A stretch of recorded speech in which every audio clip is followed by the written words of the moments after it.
सुनहरी अमेरिका से गांव अपनी सहेली के बहन की शादी में आई हुई थी। सुनहरी को पता नहीं था कि वह दूसरे की शादी देखते देखते कब अपनी ही शादी के सपने सजाने लगेगी। उस शादी में सुनहरी की मुलाकात एक 6 फुट लंबे चौड़े गोरे और बहुत ही सुंदर लड़के से होती है, जिसे देखकर सुनहरी को एक तरफा प्यार हो जाता है। पूरी शादी में सुनहरी उस लड़के को ही ढूंढती रहती है, उससे बात करने की तरह तरह के बहाने ढूंढती रहती है। पूरी शादी में सुनहरी ने अपना सारा वक्त उस लड़के के साथ में ही बिताया, उसे परेशान किया, उसके साथ लड़ाई की, मजाक की, और यह सब करने में उसे उस लड़के के साथ में एक अपनापन सा महसूस होने लगा था। इस एक हफ्ते की शादी में सुनहरी को पता ही नहीं चला कब सुनहरी को उससे प्यार हो गया।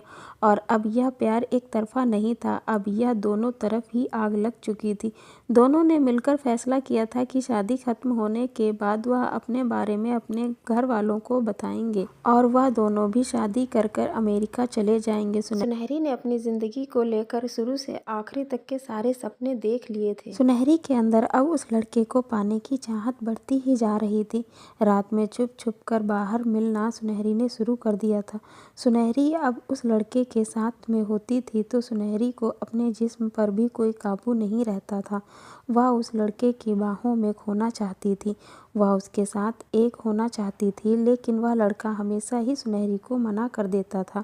कहता था अभी बहुत वक्त पड़ा है, पूरी ज़िंदगी हमें साथ रहना है, पहले हमें शादी कर लेनी चाहिए। सुनहरी भी मान जाती थी क्योंकि उसे भी कहीं ना कहीं उस लड़के की बात सही लगती थी कि शादी से पहले संबंध बनाना कोई अच्छी बात नहीं है।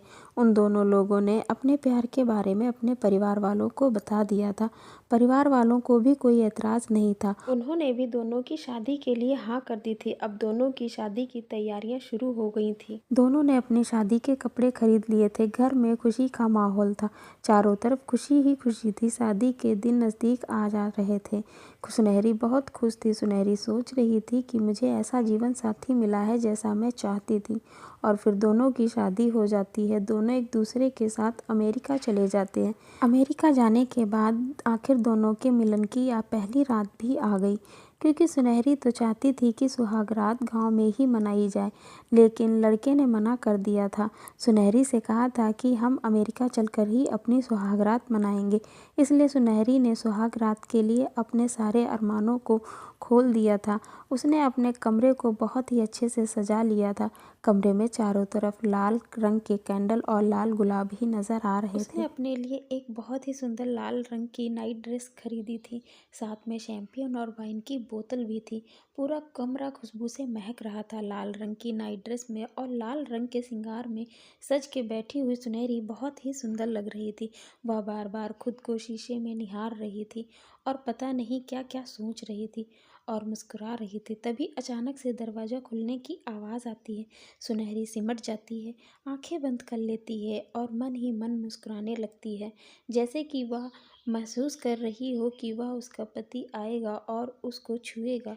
और होता भी कुछ ऐसा ही है। सुनहरी का पति जब उसे छूता है तो सुनहरी मदहोश हो जाती है और वह कस के अपने पति के गले लग जाती है। सुनहरी की आंखें बंद थी, होंठ भी बंद थे, बस सिर्फ सांसों के चलने की आवाज़ आ रही थी। दोनों के दिलों की धड़कन बहुत तेज चल रही थी। तभी सुनहरी का पति उसके बालों में हाथ डालकर बालों को कस के पकड़कर उसके कान में कहता है कि सुनहरी, मुझे माफ़ कर देना, मैं तुम्हारे साथ सुहागरात नहीं मना सकता। इतना सुनते ही सुनहरी की आंखें खुल जाती हैं और वह अपने पति को मासूमियत से भरी हुई आंखों से देखते हुए उसके गले लगते हुए उसे चूमने लगती है। तुम ऐसा मजाक मेरे साथ इस समय मत करो, मैं कब से इस दिन का इंतज़ार कर रही थी। और सुनहरी अपने पति को बिस्तर पर गिरा देती है, उसके ऊपर जाकर कहती है, मैं चाहती हूँ कि तुम मुझे छुओ, मेरे जिस्म के हर अंग को छुओ। मैं कब से तुम्हारी प्यासी हूँ, तुम्हें पाना चाहती हूँ, खुद को तुम्हें सौंपना चाहती हूँ। इतने नज़दीक आकर ऐसे पल में तुम इस तरह की बातें मत करो, सिर्फ खामोश रहो, जो हो रहा है उसे होने दो। सिर्फ महसूस करो, तुम मेरी बाहों में खो जाओ और मैं तुम में खो जाऊं। बस मैं ना तो कुछ सुनना चाहती हूँ और ना ही कुछ बोलना चाहती हूँ। सुनहरी पूरी तरह से मदहोश हो चुकी थी। सुनहरी का खुद पे कोई बस नहीं था। तभी सुनहरी का पति उसका हाथ पकड़कर उसे दूर झटक देता है और खुद दूर जाकर खड़ा हो जाता है और सुनहरी से कहता है, तुम होश में आ जाओ। मैं जो कुछ कहना चाहता हूँ उसे सुनो। मैं तुमसे प्यार नहीं करता, मैं किसी और से प्यार करता हूँ। मेरा शरीर, मेरी आत्मा सिर्फ उसी को चाहती है। मैं सिर्फ उसी के जिस्म का भूखा हूँ। उसी को पाने के लिए मैंने तुमसे शादी की और मैं अमेरिका आया, क्योंकि वह अमेरिका में ही रहती है। मुझे माफ़ कर दो, लेकिन मैं सिर्फ उसे ही चाहता हूँ। अगर वह मुझे नहीं मिली तो शायद मैं पूरी ज़िंदगी किसी को नहीं अपना पाऊँगा। मैं तुमसे कहना नहीं चाहता, लेकिन मुझे यह सब मजबूरी में कहना पड़ रहा है, क्योंकि मैं उससे बहुत प्यार करता हूँ। वह मेरा पहला और आखिरी प्यार है।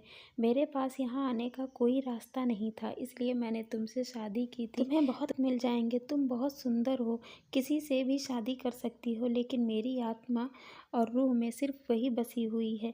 मैं उसे नहीं भूल पाऊँगा और उसके अलावा मैं किसी और को अपना भी नहीं पाऊँगा, इसलिए मुझे माफ़ कर दो। इतना सुनते ही सुनहरी का गुस्सा सातवें आसमान पर था। वह सुंदर से टूट चुकी थी। वह फिर से अपने पति को कसकर पकड़ती है और कहती है, तुमने मेरे साथ ऐसा क्यों किया? तुमने मेरे जज्बातों के साथ खिलवाड़ क्यों किया? तुम भी मेरा पहला और आखिरी प्यार हो। मैं तुम्हारे बिना नहीं रह सकती, किसी और के बारे में सोच भी नहीं सकती। तुम मेरे साथ ऐसा नहीं कर सकते। मैं तुमसे बहुत प्यार करती हूँ। मुझे इस तरह से यहाँ छोड़कर मत जाओ। जब से तुम्हें देखा है तब से लेकर आज तक मैंने तुम्हारे सिवा किसी और के बारे में नहीं सोचा है। मैंने मन ही मन में अपनी आत्मा, अपना दिल, अपना जिस्म सब तुम्हारे हवाले कर दिया। आज तुम मुझे ऐसे मोड़ पर छोड़कर, ऐसी हालत में छोड़कर नहीं जा सकते, और ना ही मैं तुम्हें जाने दूंगी। आज मैं तुम्हारे दिल पर, तुम्हारे जिस्म पर अपना नाम लिख कर ही रहूंगी। और सुनहरी अपने पति के साथ में जबरदस्ती करने लगती है। वह उसे हासिल करने की हर मुमकिन कोशिश करती है, लेकिन सुनहरी का पति उसको कस के एक थप्पड़ मारता है और कहता है, सॉरी, मुझे माफ़ कर दो। मैं ऐसा नहीं करना चाहता, लेकिन तुम मेरे भी जज्बातों को समझो। मैं सिर्फ उसी लड़की से प्यार करता हूँ, उसी के लिए जी रहा हूँ। मेरे अरमान सिर्फ उसी के लिए हैं। और इतना कहकर वह उस कमरे से चला जाता है।